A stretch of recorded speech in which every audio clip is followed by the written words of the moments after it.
Hey, everybody, and welcome back to Detections with your hosts, Understudy 77, and Not so isolated, exiled Atreides. it's still pretty isolated. I mean, we are still well within quarantine con.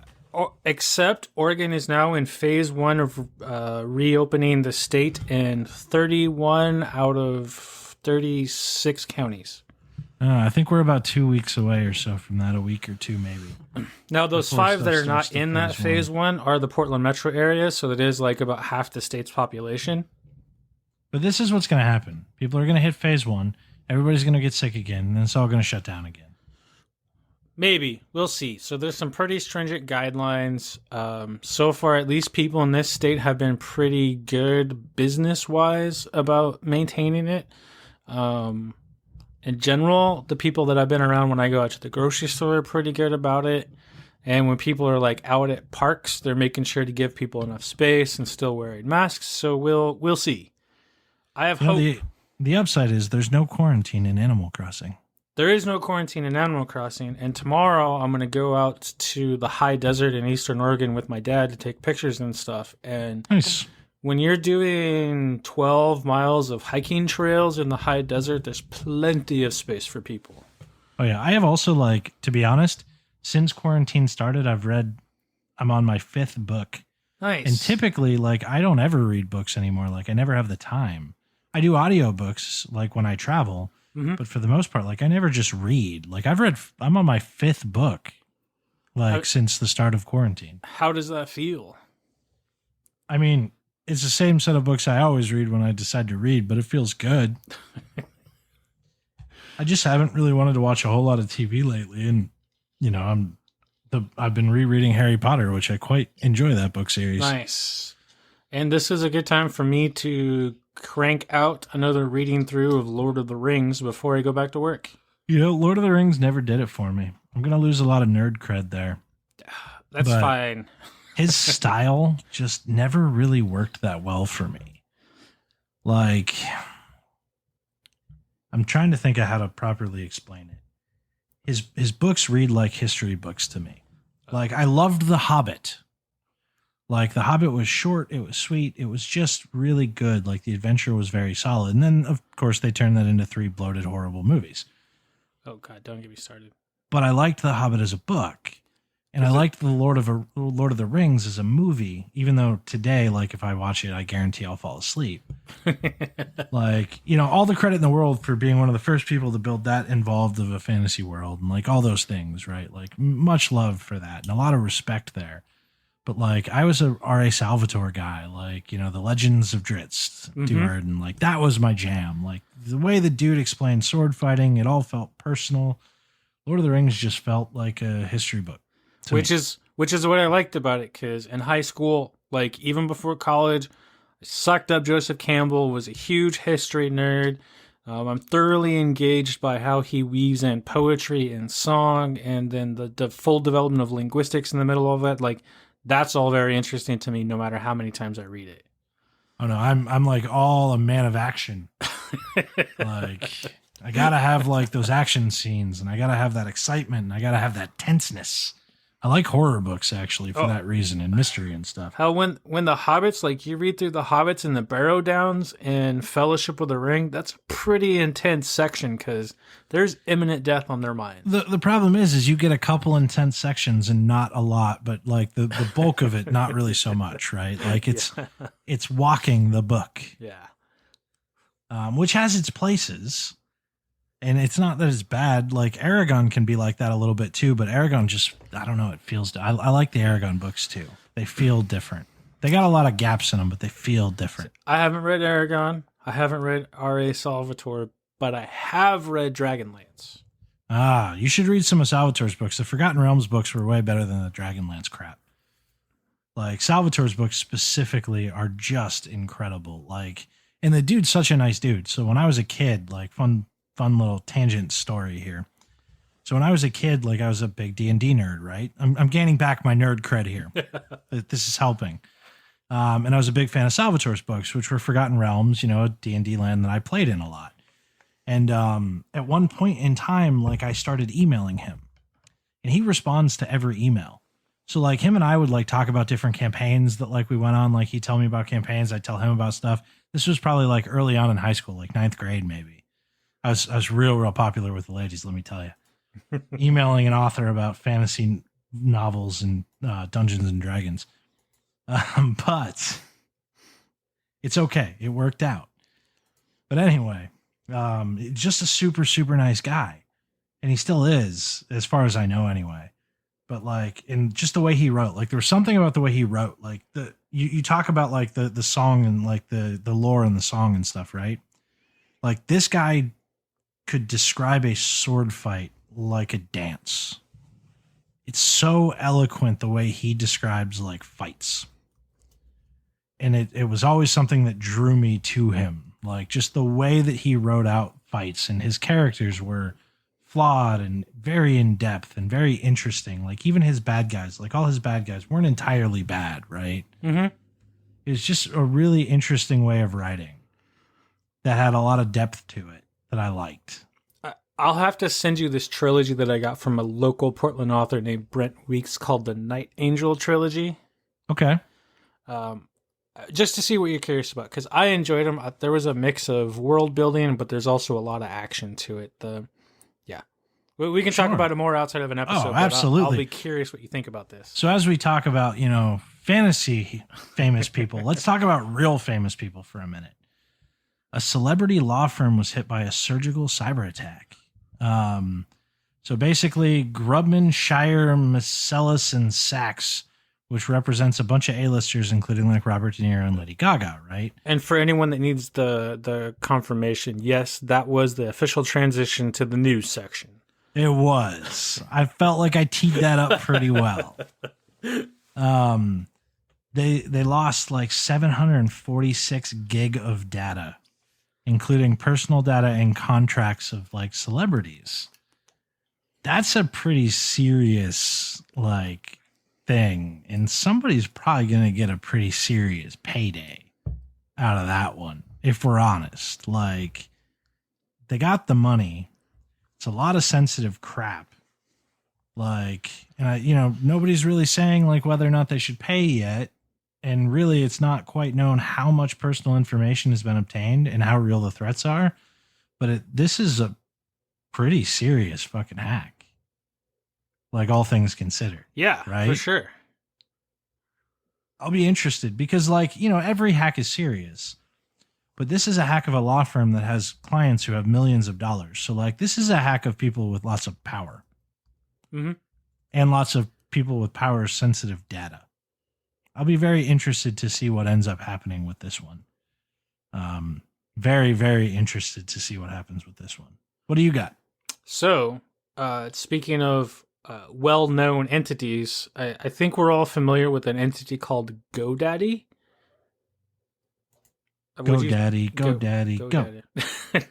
No, I'm thinking about the turtles, man. Go Ninja, go Ninja, go. Go Ninja, go Ninja, go. TMNT is always appropriate. Agreed. Yeah. So anyway. GoDaddy. If someone doesn't know about GoDaddy by this point, they've probably been living without a computer. So anyway, they had an information breach. So I wanted to bring this up because it is such a wide thing, and it is an issue that those of us in the detection games, we become very familiar with GoDaddy, seeing it be used a lot for short-term campaigns. But the accounts, the breach was limited to hosting accounts, and it didn't involve customer accounts or personal information stored within. So definitely check to see if this is going to be affecting. If you got that, pay attention for those letters, because this could have some pretty big implications. Yeah, and you might be affected if you are a scammer who, they're pretty much, I think, the only people that use GoDaddy. It seems like it, or advertisements to host their advertisement pictures. Also, it's not entirely fair to say if you don't know GoDaddy, you must not have a computer. You must not know about the internet as a whole or how it works, because I think a lot of people probably don't know how GoDaddy works, to be honest. So let's talk about another high profile. Yes, high profile. I was just going to say, but they've at least heard the GoDaddy ads. Oh, that's true. Microsoft, man. So a Microsoft GitHub account suffered a cyber attack 500 gig of data from a private Microsoft GitHub repository. That's a serious amount of data. But before everybody freaks out and goes, oh my God. Apparently,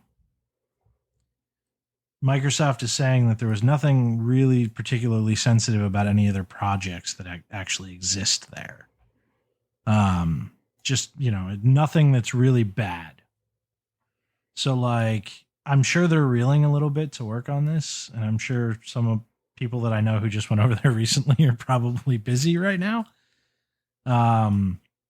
But from what they were saying, it doesn't look like it had any specific access that was particularly concerning corporate secrets and stuff like that. And I'm trying to see if this article actually referenced that, but it might not have. There might be other hackers who think that the data is not real, mainly because it doesn't have anything major that Microsoft really has to worry about, it looks like. And an employee said it's fake.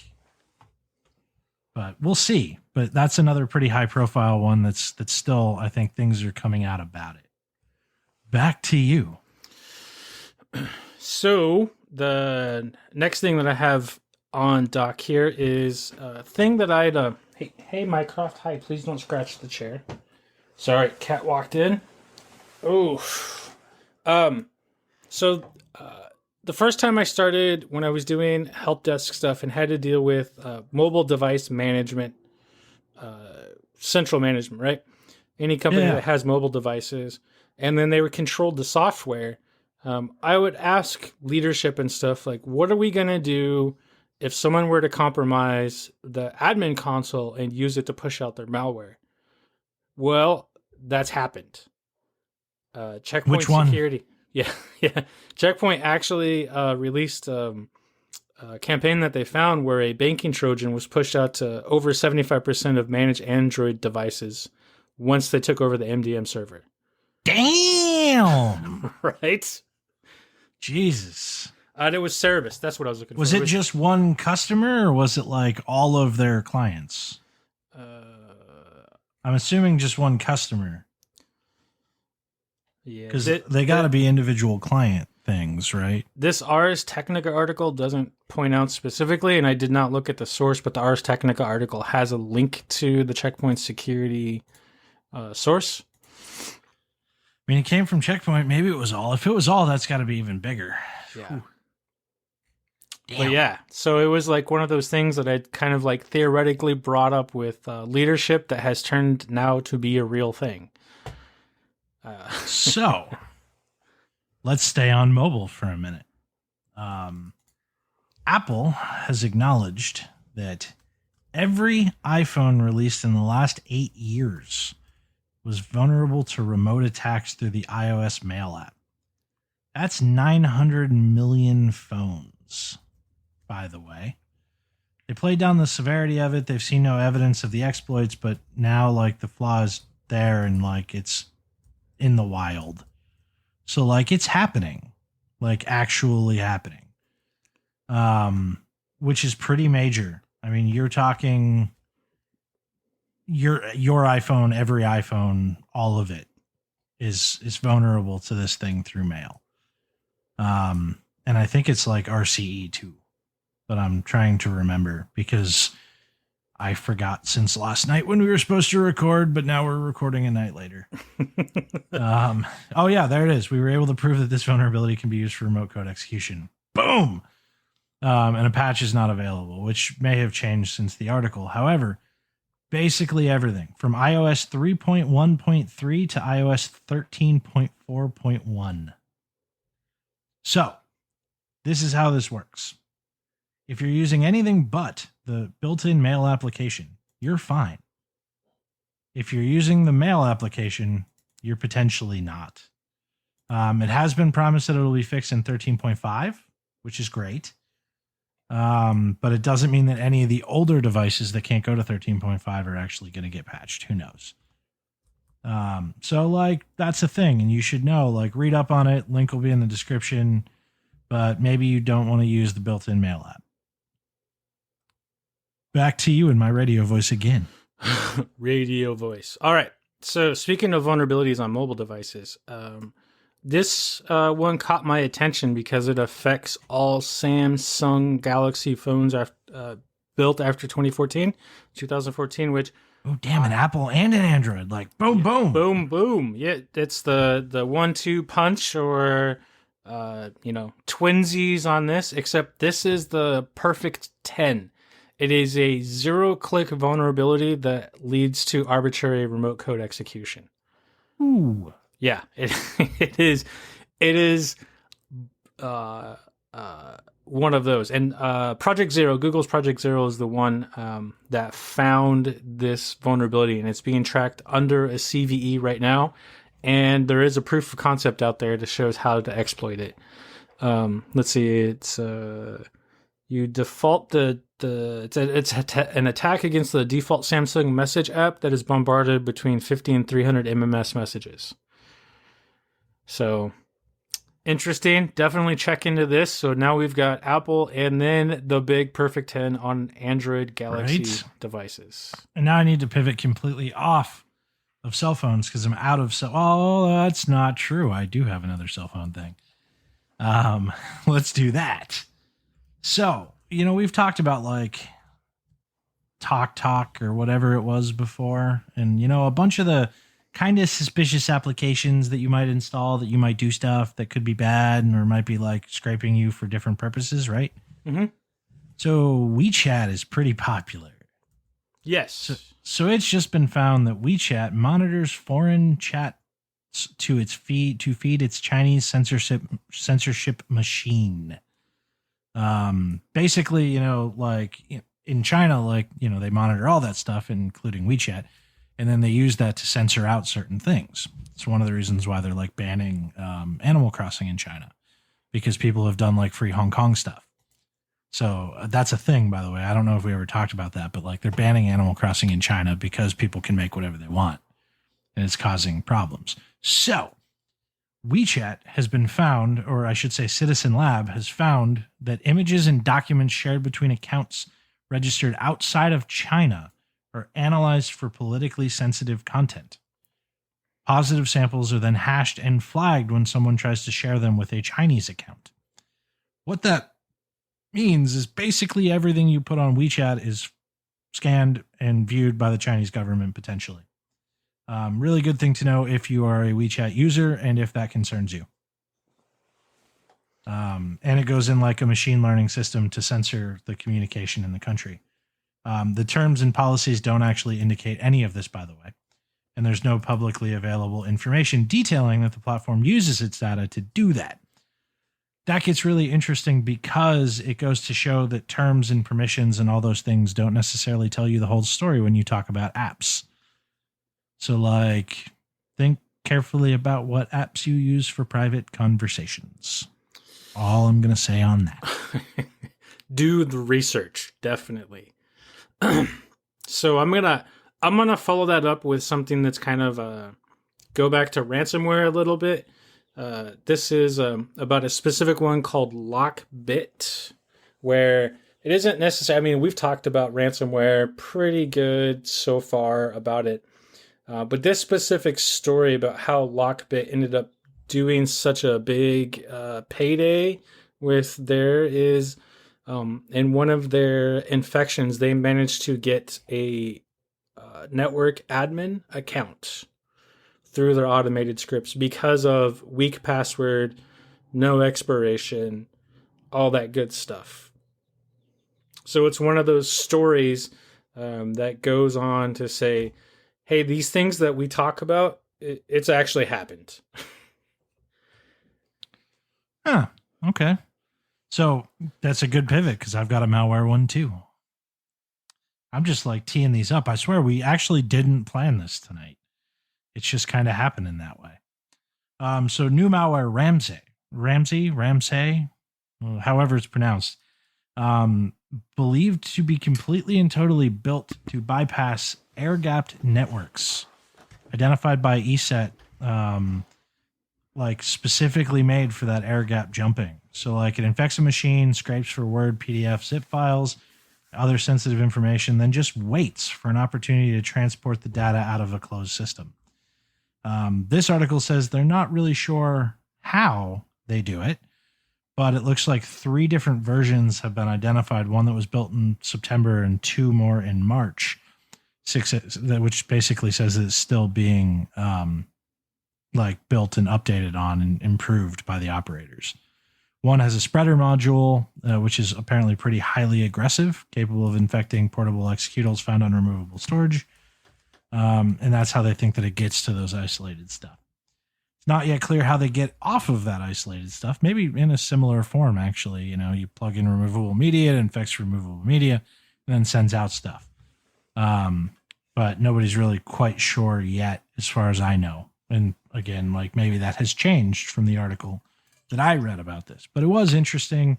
I haven't seen a lot with air gap stuff, but I think it's actually pretty freaking interesting. Yeah, that totally sounds like it. So, you remember how, what was it, 2 recordings ago, I brought up an intelligence report from Booz Allen about the Russian cyber operations? Yeah. You shill? Yes. So what? Checkpoint has released another intelligence article relating to a specific group that they've been tracking and monitoring. Looks like it's based out of the what is it? I forget the term, but Thailand, Vietnam, Philippines, Myanmar, that area.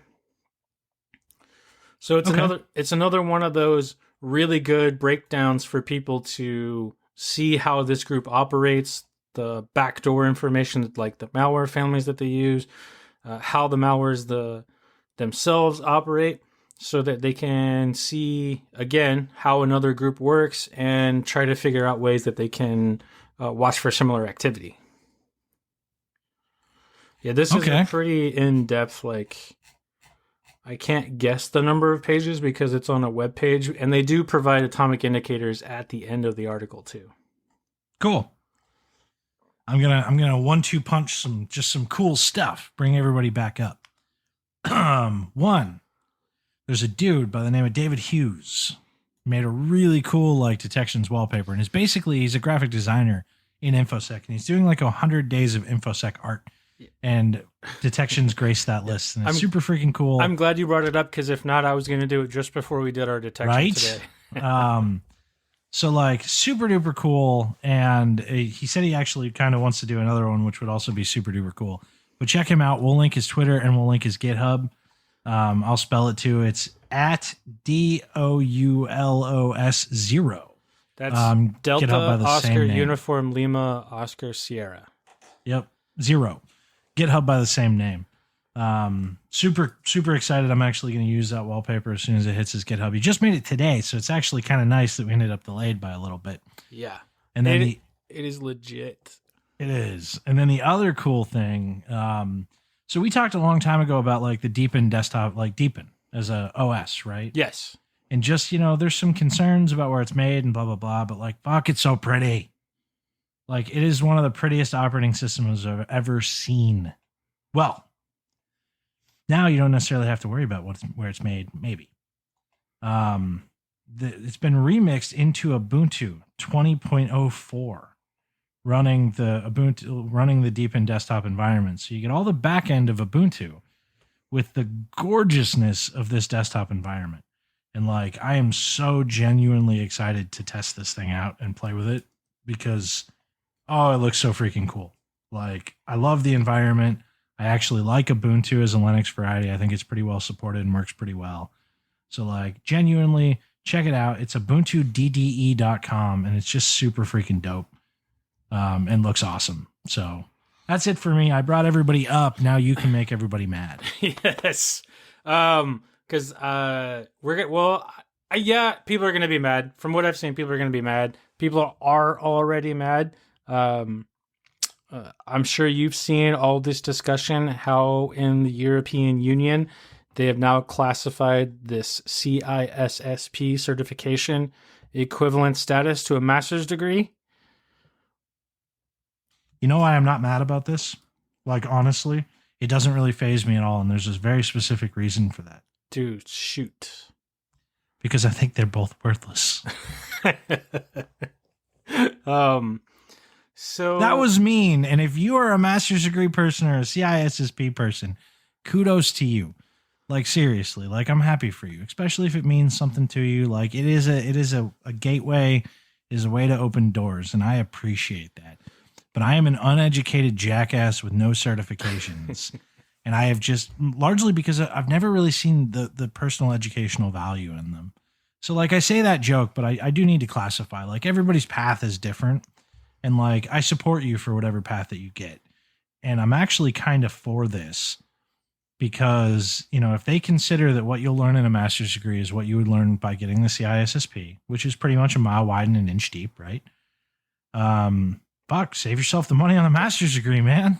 Exactly. So that's what they were saying here, and an interesting thing you brought up, right? So they were putting it their equivalent to their RQF. Let me see if they actually break down this. No, they don't. Here it is. The Regulated Qualifications Framework. Level 7 is what they're saying it is, where a master's degree in the UK sits also, because they're saying the CISP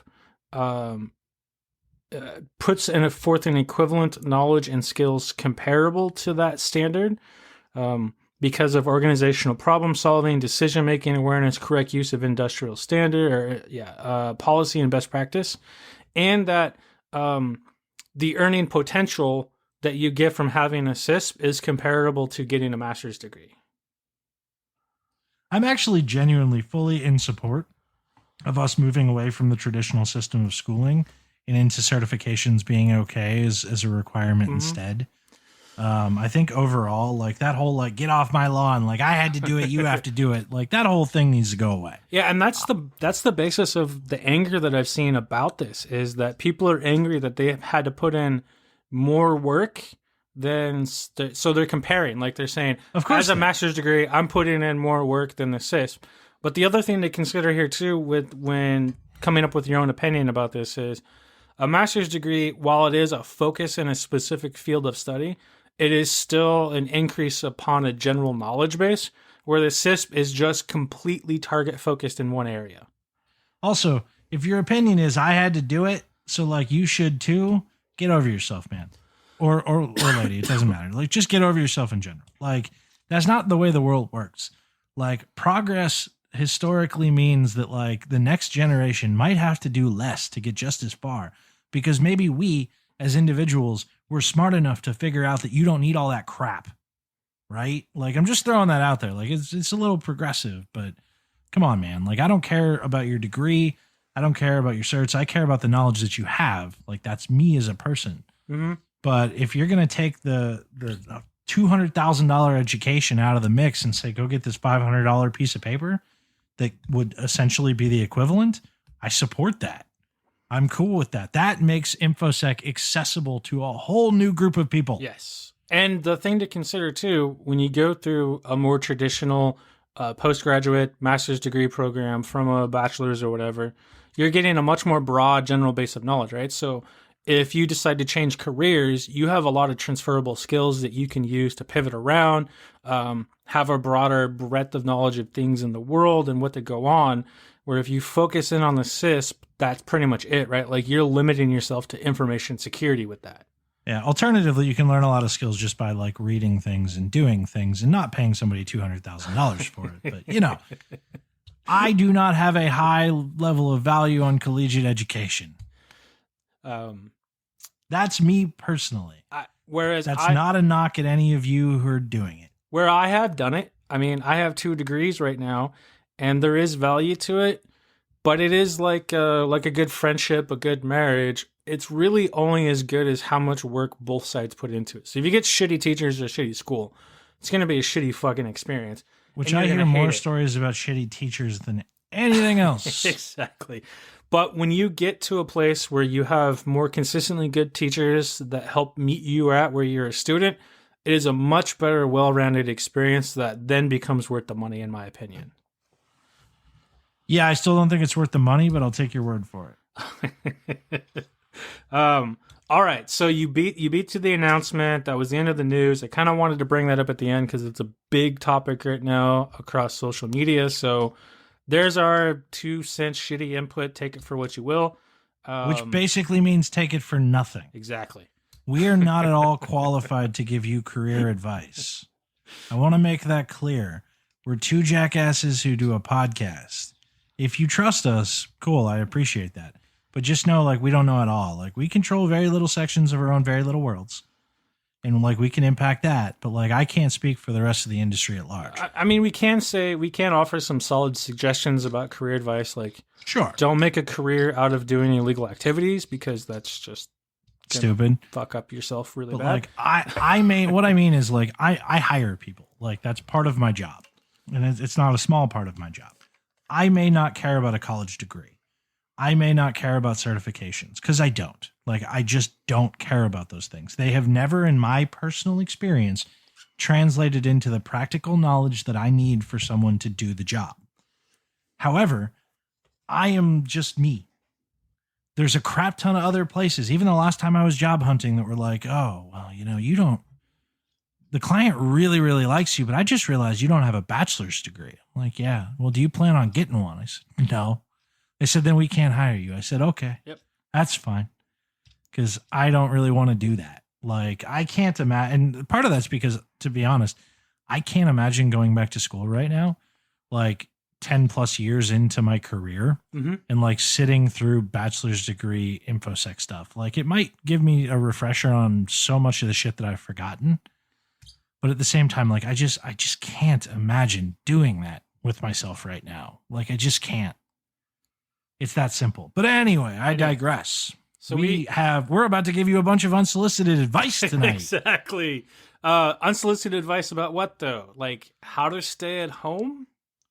Yes. How to stay at home. Oh, how to stay at home and work. That's what it is. Well, let's not say work. Let's say how to stay at home and actually accomplish work. Okay.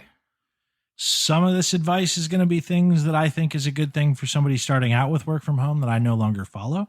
Bear in mind, I think Exile and I have both probably spent a good bulk of our careers working from home, or in remote positions. So, like, some of the things that we do today might not be the things that we suggest that you do if you're just doing it for the first time. Now, I want to start off with something here saying, understand yourself, because knowing where you're at when you start this process on how you deal with working from home is incredibly important.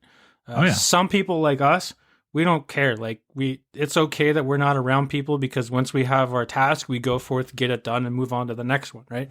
But some people operate better once they have kind of more of a task-oriented person helping guide them every step of the way. So just understand where you are at the beginning in the spectrum before you start applying anything. That helps in a lot of ways, too. So, like, to give you an example, I am not the most disciplined of people. I'm a very hard worker. Like, I work my ass off, but I'm not super disciplined. So when I first started working from home to combat that, I put my work in my guest bedroom and I worked from my guest bedroom. And like, that was where I functioned for my job. And then when the day was done, I closed down there and I went to my office downstairs, with all my personal stuff. I don't do that anymore because I spent so long like working from home. I got into a routine. But at first, to make sure that I was disciplined, I did that. And there's another reason why you should do that. Because one of the things that I do to this day is when I'm remote, I work way the fuck more than when I'm in an office. Because when I'm in an office, like, I go in at 8, 4 o'clock rolls around. Okay, it's time to go pick up my kid from preschool. Got to close down, got to leave. Don't want to pull out my laptop when I get home. Like, there's a very clear separation. Now, my work computer sits directly to my right, like within a swivel reach of my personal stuff where I spend my time. And I will tell you, I work way fucking more, to the tune of like an extra anywhere from 2 to like 6 hours a night, depending on what I have going on. So like, it's good to understand that about yourself too, because burnout is a real problem. Yeah. And the other thing about that too is if you're not in a situation like that, distractions will come about every 10 minutes. Your pet will want to play if you have more kids, than that if you have kids. Yeah, kids will constantly bug you.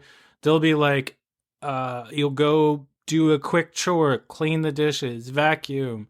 And so you're constantly losing focus and breaking your train of thought as you're constantly distracted by all this extra stimulus happening around you. But there are benefits to it too, because you have it's not necessarily extra stimulus, it's different stimulus. So like there's a couple things that happen. So like one, like I take less breaks. I take a break to see my kid or something, but like I take less overall breaks because I'm not doing water cooler conversation with coworkers. That's both good for my work output, but it's really bad for my mental health and it's bad for my relationships because like you don't realize until they're gone how important those water cooler conversations are. So I tend to, and this is, just my advice to people. If you're used to having them and you have like a video call platform, schedule them. Like I literally schedule smoke breaks with other people where we can get together and we can just chat for 15, 20 minutes. I put them on my calendar. We meet up, we chat. It's personal. It's not work related. Sometimes it's work related. It depends, that sometimes you just need to vent or whatever. But like, there's a lot of benefit in scheduling time for the personal and interpersonal relationships that you have within the office, because those can go by the wayside really quick.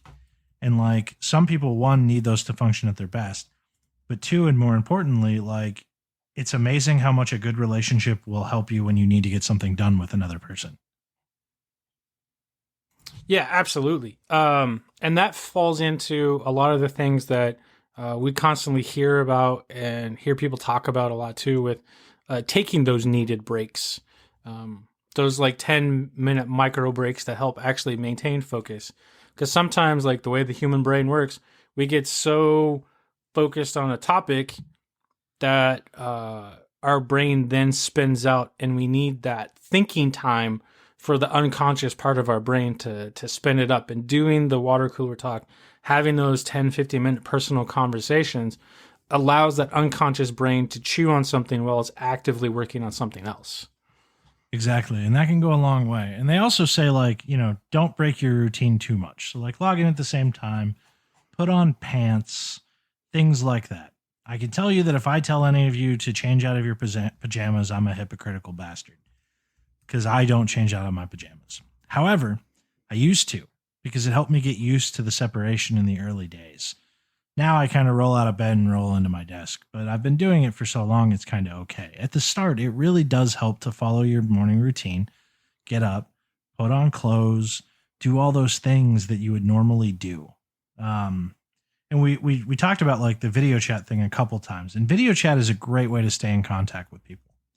But I read something the other day, and I doubt I'm going to find the study to actually link, but I do want to talk about it. There's been a study recently, I think since this all happened, that video chat actually raises stress in a negative way. So like, because there's two different kind of situations here. There's like, meeting somebody in the office, which is a pretty good environment, like it's normal. Then there's like phone calls, which are fine. And then there's video chats. Video chats are apparently like, if you do them too much, they're bad. And they can like really, really kind of destroy you. So I would occasionally say, like, if you're feeling burnt out, like you don't always have to have your camera on, and like, don't always think that your camera has to be on if everybody else's is. Sometimes like you just need that moment where you can just talk, or better yet, you can pick up the phone. I know we live in a digital age and we're all computer people, but there are still occurrences where I pick up my phone and I call people and I talk to them that way. I put in my earbuds and I pace around my house, because pacing around helps me think and helps me kind of calm down. And then I get to have the conversation in the meeting, especially if I don't have anything that I need to have pulled up.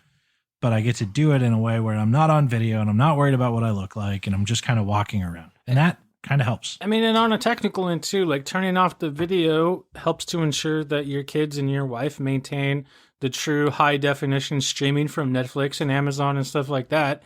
And you're not constantly getting the robotic jittery because you now have 12 devices doing streaming content all day long because everyone's home. I actually just found an article called "The Reason Zoom Calls Drain Your Energy." No, but so I was just going to say, what you're saying about the clothes makes a huge difference, right? So How many sitcoms have it where someone goes through a breakup or gets depressed and all they do is wear sweatpants or no pants? I mean, How I Met Your Mother had the whole episode about the no pants radius. What becomes acceptable? Like, it's the same thing. Except when it comes to work, we don't want that no pants radius to ever be caught on camera.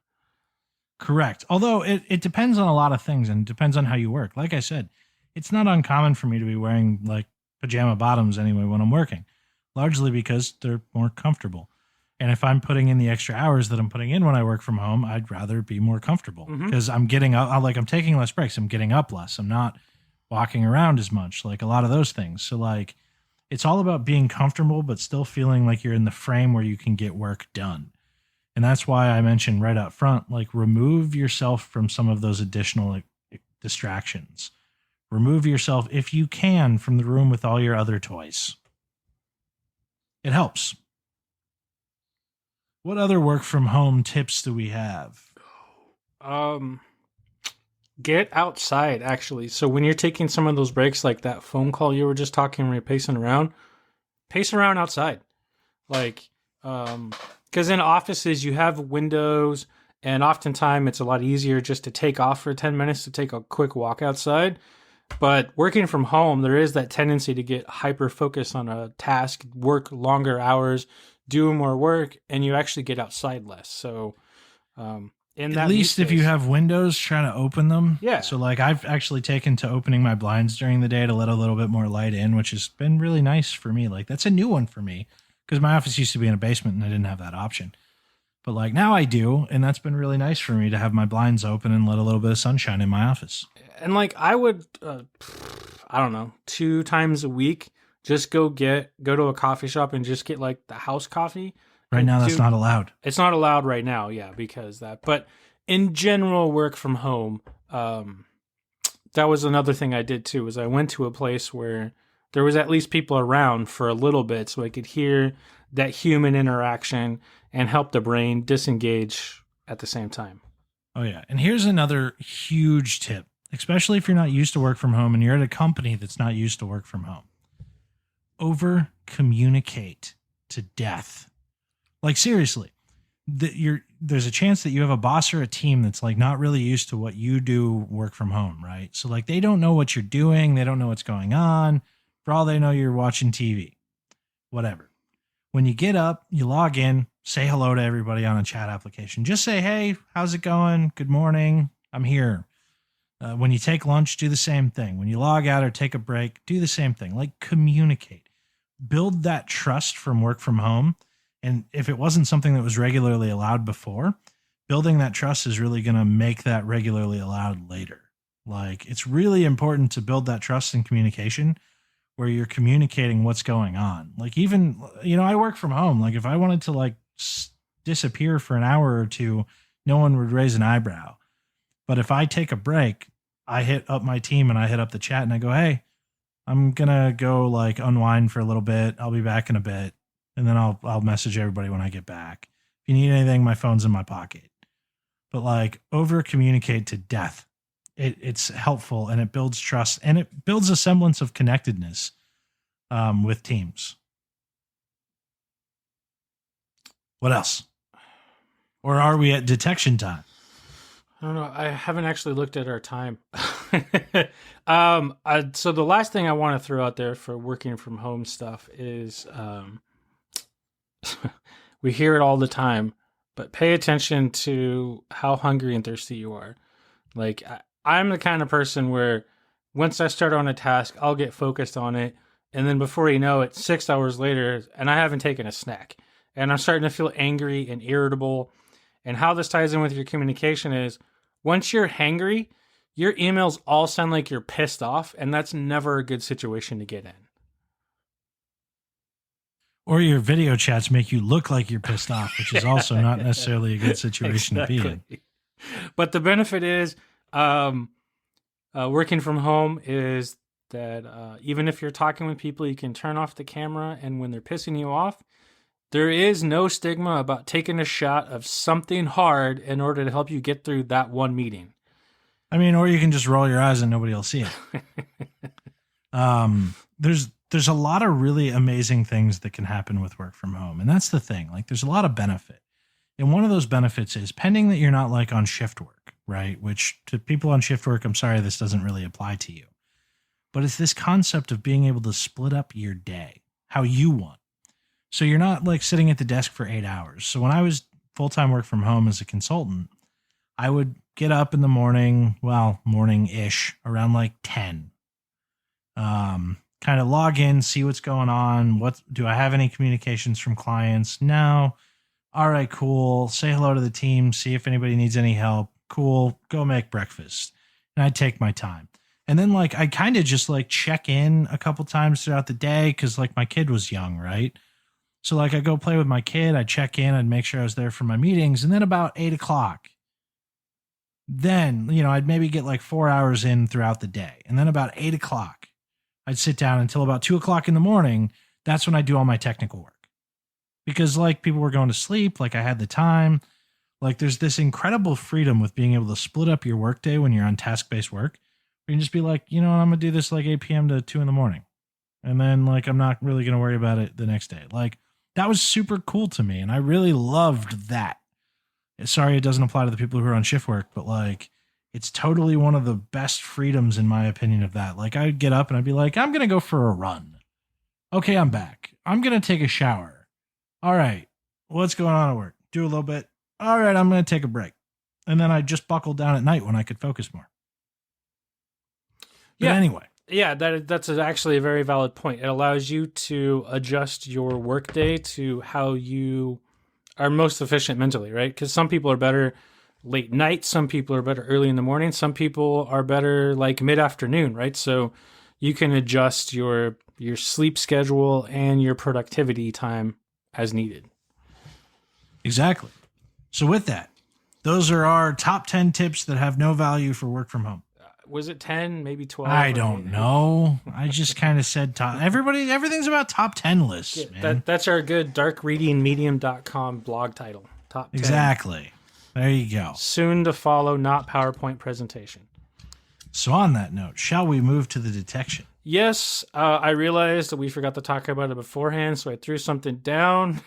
Take it away, man. Take it away. So I was thinking about this, and I'm pulling from a little bit of the past and kind of related to some of our news articles. I started thinking about SMB, and one of the things that kind of surprised me early on in my career and that I didn't realize about was that IPC, the India Papa Charlie $sign share in Windows systems with SMB, and how often that's used for part of like lateral movement and malware storage for pivoting and stuff like that. So that's what we're going to bring up. That's one of those ones that you definitely baseline and watch accounts in. Anymore with the networks I've interacted with, outside of like the Windows service account, and sometimes like the default ad network, like a network admin account, there has been no reasonable use for any other account to interact with that share. But malware uses it to find what permissions are and to store payloads for pivoting. Have you encountered the IPC $sign? I haven't really worked in Windows environments in a while. So like maybe a while ago, but it's been a really long week and I'm really tired. But it is one of those things to watch out for because like the Lockbit ransomware from earlier, it used SMB, and that is one of the ways to see how it can move. So much uses SMB though. Like anything SMB related is worth looking out for, to be honest. I mean, and that's why I'm trying to stick to one thing for SMB, because we can milk SMB for quite a few episodes. We need to start doing that. Like, see, here's one of the problems, folks at home. We get excited. We got excited early on. We were like, hey, our detection of the night is actually 12 of them. And now, like, occasionally we're like, okay, like, what should we do next? Like, oh, crap, we already burned those ones. We already burned all of those in that specific one. Like, that was like 12. Yeah. Man. I mean, hopefully it's valuable to you, but I hope we don't run out of good detections because of it. Yeah, so you may notice a trend of getting a little bit more micro-focused so we can milk detections for different aspects over a longer period of time. Otherwise, we're going to burn out really quick. And then then we're going to have to change the name of the podcast. It's just going to be two guys talking about InfoSec or whatever. I don't know. But like, that's going to happen. But before you take us out, because that's a good detection, I do want to say one thing. And I haven't told you this yet, but I'm going to tell everybody this. Please let us know how this episode ends up sounding. Because our podcast hoster, so like we did the whole podcast Unleashed thing. I was talking about using Auphonic for podcast processing. Mm-hmm. Well, I just got an email today from Buzzsprout, who hosts our podcast, that they've built in their own leveling and noise and hum reduction right into like when you upload, you just hit boom, do this for me. And it's like part of the service now. So like I'm totally going to try that out because it means I don't have to pay for another service. So like let us know how this all sounds because we're going to try out a new mastering method. And if it works better, that means we can peel off not pay for something else. Exactly. Yeah. Which would be awesome. Yes. Anyway, take us out, man. So awesome. Hope everyone's holding on strong. We're coming into the area where some people are opening up the restrictions, so we're not stuck inside as much anymore, but stay safe. Hold on. One other thing to mention, because as we talk about work from home and what you just said, if you are struggling with all this and if you're struggling being home and being alone, like please check out Mental Health Hackers. They do some really cool stuff. Mental Health Hackers or like anything else or call therapy or text therapy or whatever. Yeah, Jason Street has like, what is it? The Ronin or whatever. Like, please fucking take care of yourself right now. Like it's really important for all of you to take care of yourself right now. And if you're having trouble finding resources, message us and we can ask around and see what we can do. We are not therapists. We probably can't help you with your issue, but we can try to help you find resources if you need it. Between Understudy and I, there's quite a few people in specific areas that we can help to find local resources. Correct. So like, just please, it's just important to say, especially as we talk about working from home for a long time, just make sure you're all taking care of yourself. Anyway.